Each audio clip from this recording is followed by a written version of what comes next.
Good morning, ladies and gentlemen. Good evening. I hope you're having a great Tuesday today, isn't it? Great Tuesday. Welcome to Success Shift Traders Tuesday. We discuss all things mindset and try to blow your mind in a way that helps you perceive the charts a little bit differently, hoping to get a different point of view and perspective on ourselves and the way we can grow our traders' mindset and our mindset in general. So thank you for joining me again. Can't believe we're getting close to episode 50 that we've been doing this. So it's been a nice little end to the year. Like I said yesterday, I'll be getting married on Thursday. So I'll be having a day off on Thursday, and then we'll have episode 50 on Friday.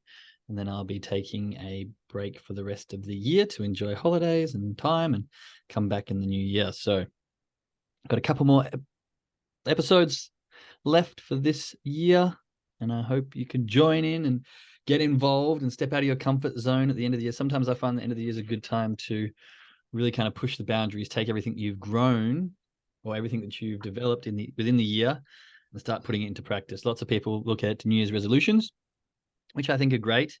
However, I feel like New Year's resolutions often fail more than they succeed because you try and then you get stuck, and then you've got this resolution starting at the start of the year, and then it's 3 weeks later and it falls down, and it's just New Year's resolution didn't work out, rather than actually a change in lifestyle, which is much more profound. So I like to think about what my New Year's resolution might be and use that as a good excuse to get started in change, but then try to implement a little bit earlier, get the ball rolling. For example, if you want to say, I'm going to jog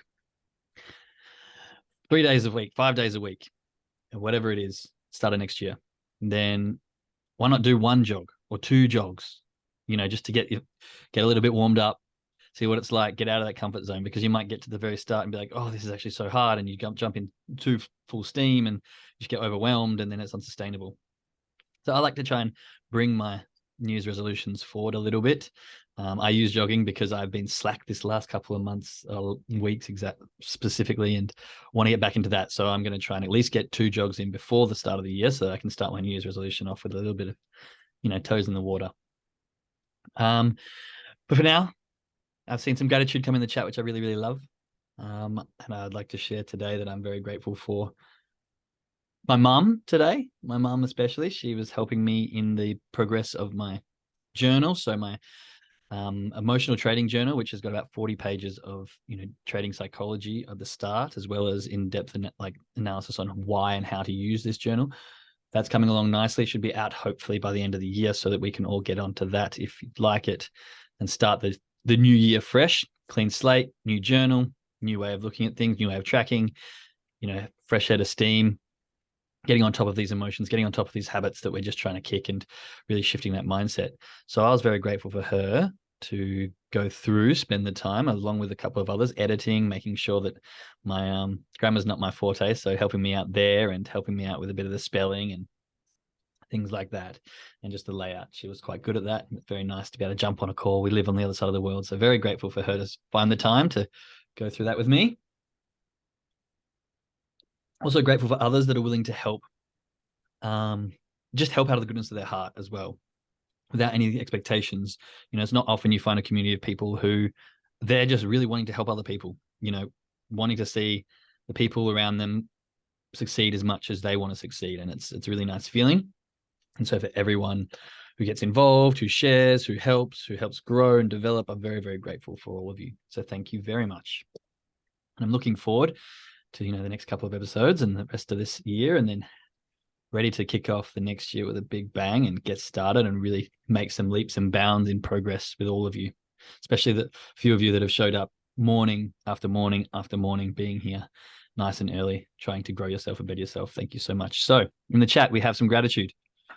Grateful for a really beautiful day yesterday, full of love and kindness. That's always nice. Good morning, everyone. This morning, I am grateful for a warm shower, warm coffee, and a warm house on this blustery winter day. Yeah, it's not even that cold here, and I'm still grateful for my warm shower and warm coffee. Good morning. Congrats. Thank you. Sounds like a wonderful finish to your year, Jake. Yes, it's going to be. I can't wait. So if you haven't chucked in your gratitude, chuck it in the chat now. We can get to that. And today I'm grateful for a warm home and a free YouTube exercise video. I love YouTube for that. So that I didn't have to head out in -40. God, that sounds cold. I'm grateful for friends and for generosity and for incredible accountants. Accountants. Okay, nice. Especially if you've got some businesses and stuff like that. Accountants are great. I always sort of had an idea about my accounts and tax and stuff. Once you start traveling and it's different countries, it just blows my mind. So a good accountant can make or break a good business. Alrighty, let's get into it today. Touched on this yesterday, but today I want to talk about identity. I feel like this is a very big concept and driver of some of our subconscious beliefs and values. So what is identity? Identity really is how we want the world to perceive us and how we perceive ourselves. So who we are is simply a construction of all the thoughts that we have about ourselves based on the emotions we've felt relative to the particular things that have happened to us in our life. So anything could have happened at any point, and the way you perceive that and the emotions you attach to that is one small little layer of who we are as a person and who we identify ourselves as. And any trauma is something that you will cling on to, and you can either take it as a driving force or a crippling force, but that is part of your identity. So put some ones in the chat if you feel like you know who you identify as, or even better, if you're willing to share.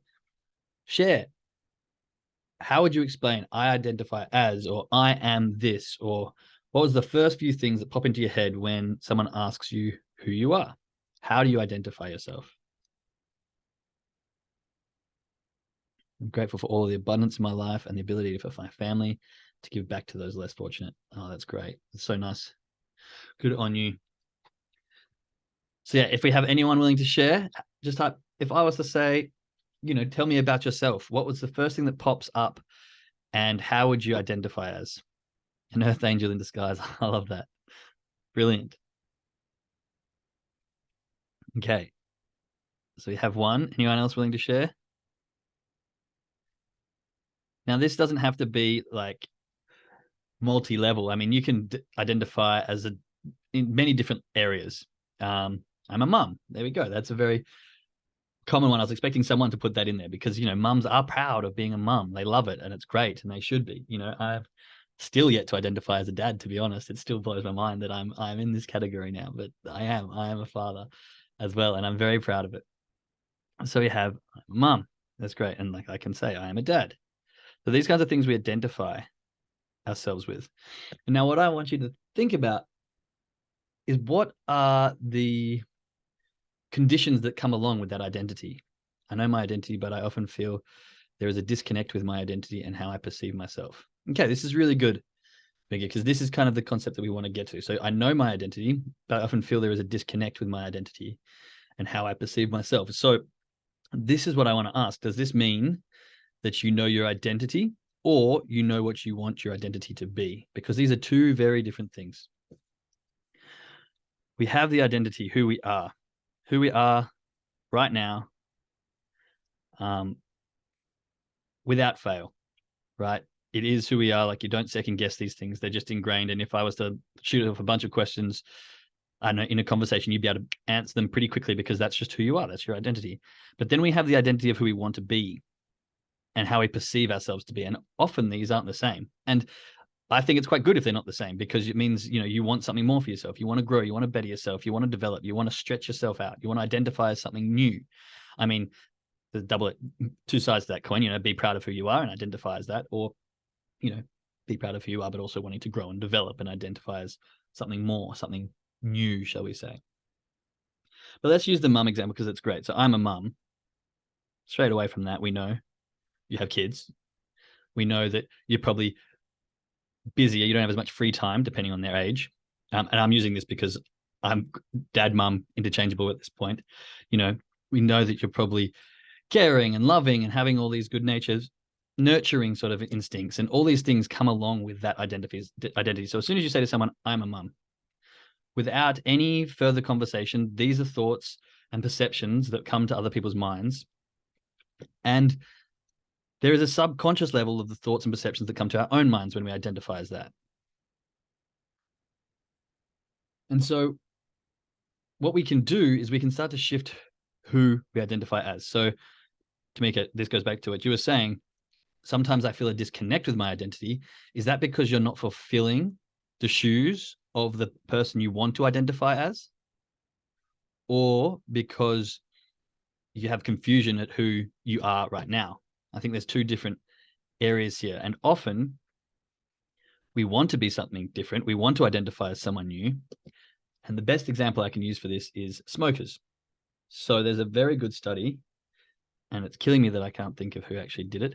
And I've read it in one of these books that I've got on my desk. I think it was the Chimp Paradox. But a study that says a good way to about smokers and how to quit. And it's simply identifying as a smoker.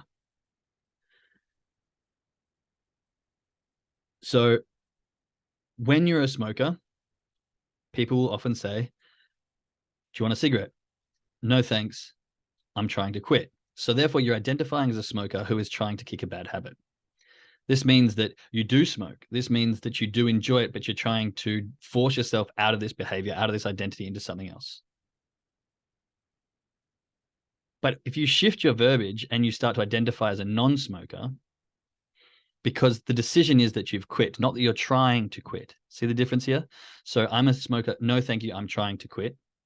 But if you make the decision straight away, I have quit.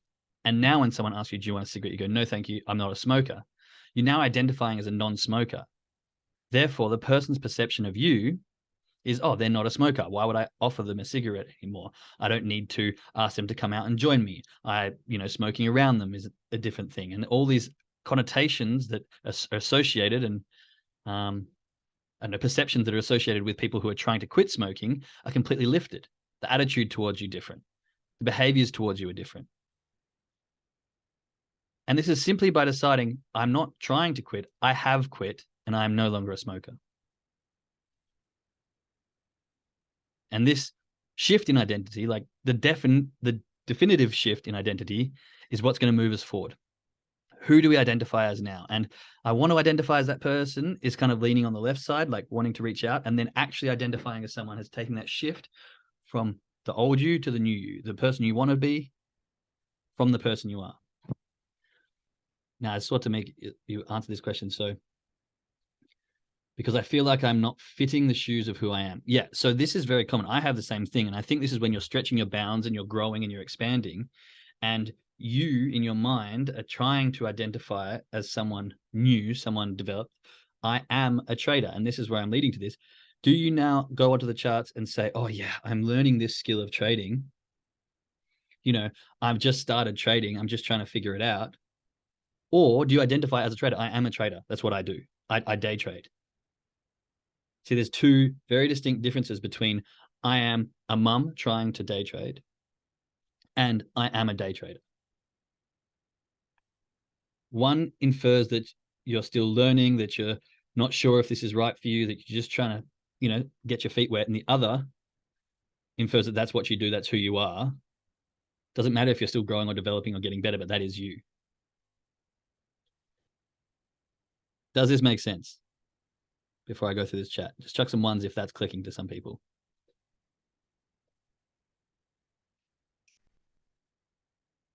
Okay, yes, totally. Okay, good. I always say I'm learning to trade. Yeah, right. I did the same thing. I did this for ages. I was like, yeah, I'm just learning this. I'm just doing that.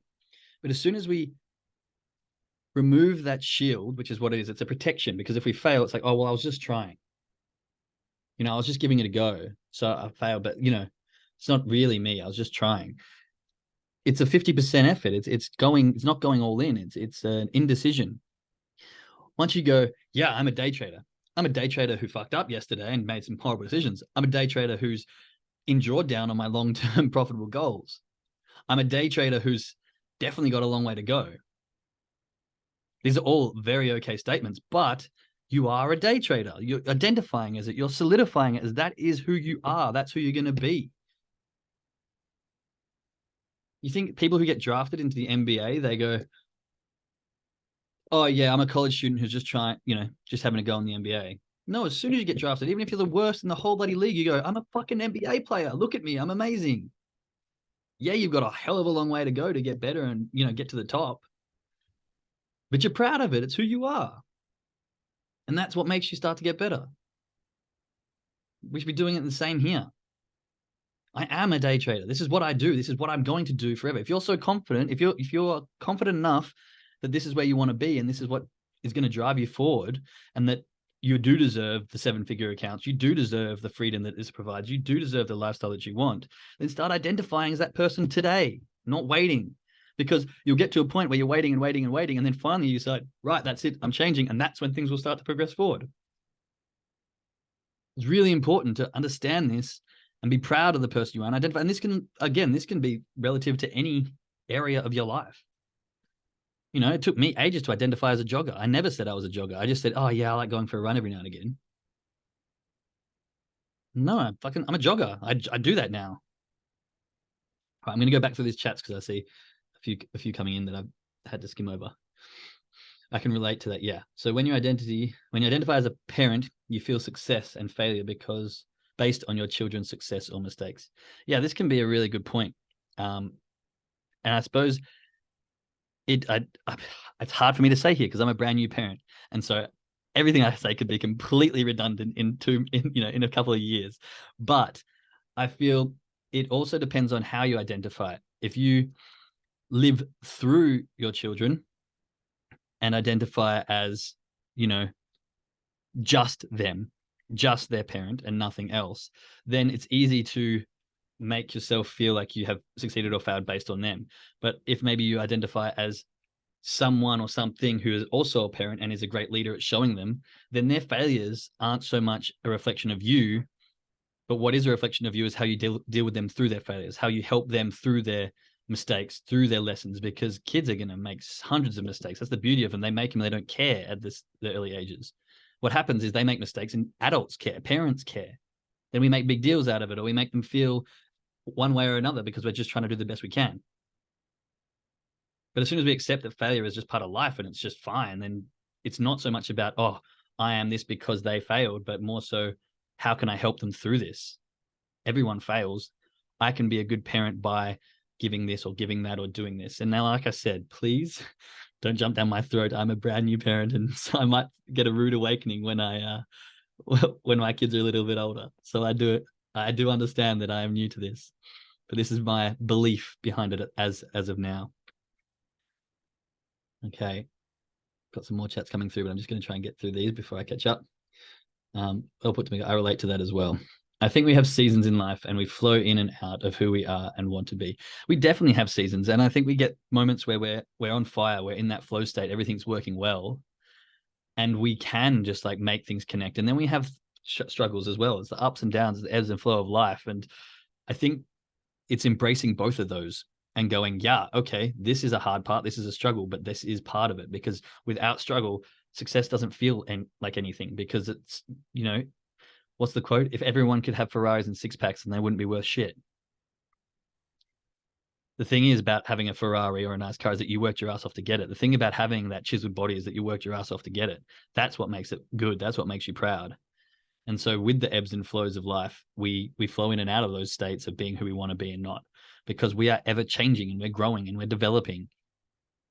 And I think as soon as you get into that version of yourself, you'll start to get comfortable. And it's great that if you want to outgrow it and change it, and then you feel like you're not identifying with yourself anymore, because what you want is more, what you want is bigger, what you want is further. And then you have to fill those shoes. But this is what growth is. This is what life is: continuously expanding, continuously growing, changing. Okay. I think it's harder because there are so many people around that say you shouldn't do that, you will never succeed. Yeah, okay, so that's a very good point. It's very hard to break the stereotypes because we get brought up in a certain way with a certain world and a certain belief that this is the right way and this is the wrong way. But we get taught that by the people who have only gone one way most of the time. And so it is hard to break stereotypes. It is hard to break free of the norm. And it is hard to step outside that comfort zone. Totally. But that's when you really have to decide, who are you and who do you identify as? Do I identify as someone who is just going to live the norm and do what everyone else does? Or do I identify as someone who's going to be brave, who's going to take the risks, who's going to fail, who's going to struggle, who's going to keep going, and who's going to make a change and be different to everyone else? Again, who do you identify as? It takes a lot of work to identify as the crazy one that's going out and doing the things that are different and being the weirdo and continuously failing and having everyone laugh at you until you get to the success. It takes a lot. But as soon as you identify as the person that is going to keep doing that until you make it, then you're going to have that trouble. I had a long road to go before I was like, I mean, I've always been a little out on edge, but it took a while before I was willing to do calls like this and jump in front of people and open up and do all those things, because I was worried about what others were going to say, what others were going to think. But the more I distanced myself and the more I identified with the person who's going to live the life that not many people are, like all of my friends at home went to university, had their job, did engineering, things like that stuck in them. And now they're starting to buy houses. And a lot of them, I love them all, but they're still in the same place and they're exactly where I expected them to be. I've had a road of ups and downs and all sorts, and it's taken a while to find that confidence and identify as the person who's going to be different, the one who's going to, swim across stream, the one who's going to do things like no one else is doing. But I made the decision to identify as that person and I've stuck with it. It's definitely harder when people say you shouldn't do this, you will never succeed, and put you down. And I think that's horrible when you have that environment. But that's part of growth as well. You have to get to the edge of that environment, realize that those people are not the people you want, realize that those people are not going to be the same people that will be there when you make it to the other side of the journey. And you have to decide whether you want to go anyway or whether you want to stay in that comfort zone with the people around you. I'm not sure if you were on the call when we had that reel that I shared, but this talks about exactly that. You have to understand that the new life you create will be surrounded by different people, will be surrounded by those who support you. And the ones who do support you now will still be there on the other side.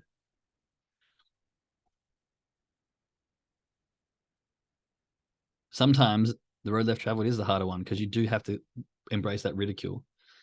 But I think as soon as we identify as the person who's going to take it and do it anyway, the easier it becomes, because you start to realize that the world where everyone says, don't do this, don't do that, you won't succeed, isn't the one that's made for you.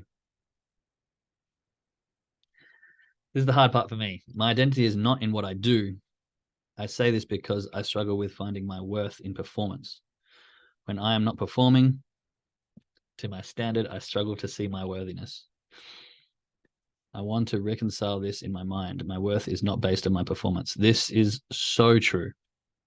I think I read this out in the Chimp Paradox just the other day when we were talking about the what's it called? The fridge syndrome, I believe it's called. I'm not sure if you were here for that, Tamika, but this is exactly a very, very, very common issue where we feel performance based, and this comes from our childhood. And once we realize that we are not just our performance, we are not our results, but I believe we are the attitude and how do I put this? We are the attitude and the persistence behind what we do. We are the emotion and the vibrations that we give off to other people in doing the things that are either hard or less explored. Let's say that. It's a hard way to put this, but we are not based on what we do and our results. Something that we really need to try and understand. And I had a struggle with this as well. Don't get me wrong. I wanted to originally do electrical work, and I was told to do engineering because I had the brains. And so then I was trying to do these classes where I wasn't getting good grades, and I spent 8 years getting my degree, because although I loved what I was doing, I don't think it was really there in my heart. And then it was the performance-based reviews. This is school system to a T. You didn't get this grade. You are at this level compared to everyone else. You are not at the top. You are not worthy. You are failing at this level. Therefore, you are less than. Horrible system, but it is what it is. And I totally agree with you that sometimes I'm the same. I beat myself up all the time when I'm not succeeding. And this is where gratitude comes into it and perspective, not at pushing the goalpost and wanting and being disappointed in what we don't have, but the pride and happiness for what we do have and how far we've come. And this is one of the biggest flaws that I personally have in trading, is when you're in a trade and you're up by, I don't know, 15 points. Let's just use that as a random example. Rather than being grateful for what I have and being happy for the progress I've made and taking that, I want more. I'm disappointed if I see it go further and I want more. And I'm like, oh, I could have got, I should have done, And then it comes back, takes me out, and I get nothing. This is the charts are drilling this into me, that gratitude and appreciation for what we do have is so much more important for that desire and jealousy for what we feel we should have had. And I'm using should with emphasis on purpose, because we need to remove that from our vocabulary. Every time we say, I should have done this, or I should have gotten this, we're negatively comparing ourselves to what we have and wanting more, better, or extra. Exactly. This is exactly why gratitude is life-changing for these things. I can tell you right now that if I had more gratitude, and this is why I'm practicing it on these calls every morning, my account would be 10 times bigger than it is, because just this morning, I was in a trade that was up 32 points or 28 points or something like that. And I thought it was going to break a level and take off, and I was going to get this huge trade. I moved my points to break it, my stop loss to break even. What happened? This random huge candle spiked up, took me out, got nothing. Break even. I mean, I lost like $15 on commission. All because I got greedy and I wasn't appreciative of what I had. I wasn't grateful for what I'd done already. And rather than moving my stop loss into profit and just being like, yeah, you know what, I'm okay with this, I wanted more and I got nothing for it. And this is the cycle that happens over and over again. So it's really important to find gratitude for what we've got and not want whatever it is that you're feeling you should have got. And start identifying with the person that is grateful, that is happy with. Can you repeat the name of the book, please? Yes, I can. So just start being grateful for, what you do have, and be grateful for the points that you've made, and be grateful for how far you've come and the progress you are making, not what you feel like you should have all over yourself. It's horrible verbiage that we use, and it's so ingrained into, it's ingrained into me. I can't speak for everyone, but it's something that I'm consciously trying to change. So the name of the book, I believe it was in the Chimp Paradox. It was in, they were talking about goblins and gremlins, checking to see if you are being realistic and reasonable about any of your expectations you have. So I think it is in around chapter 76 to 78 of the Chimp Paradox, when they're talking about autopilots. It's in the Guided Moon. Yeah, an example of a goblin. Don't have time to read into it now because we are at the end of our call. Hopefully that makes sense. Start identifying and be proud and grateful of the things we do have and not wanting more. So my doorbell just rang, so I got to shoot quickly. But thank you so much, everybody. And to our traders, I'll see you in a second. Everyone else, I love you, and I'll see you on Wednesday. Bye.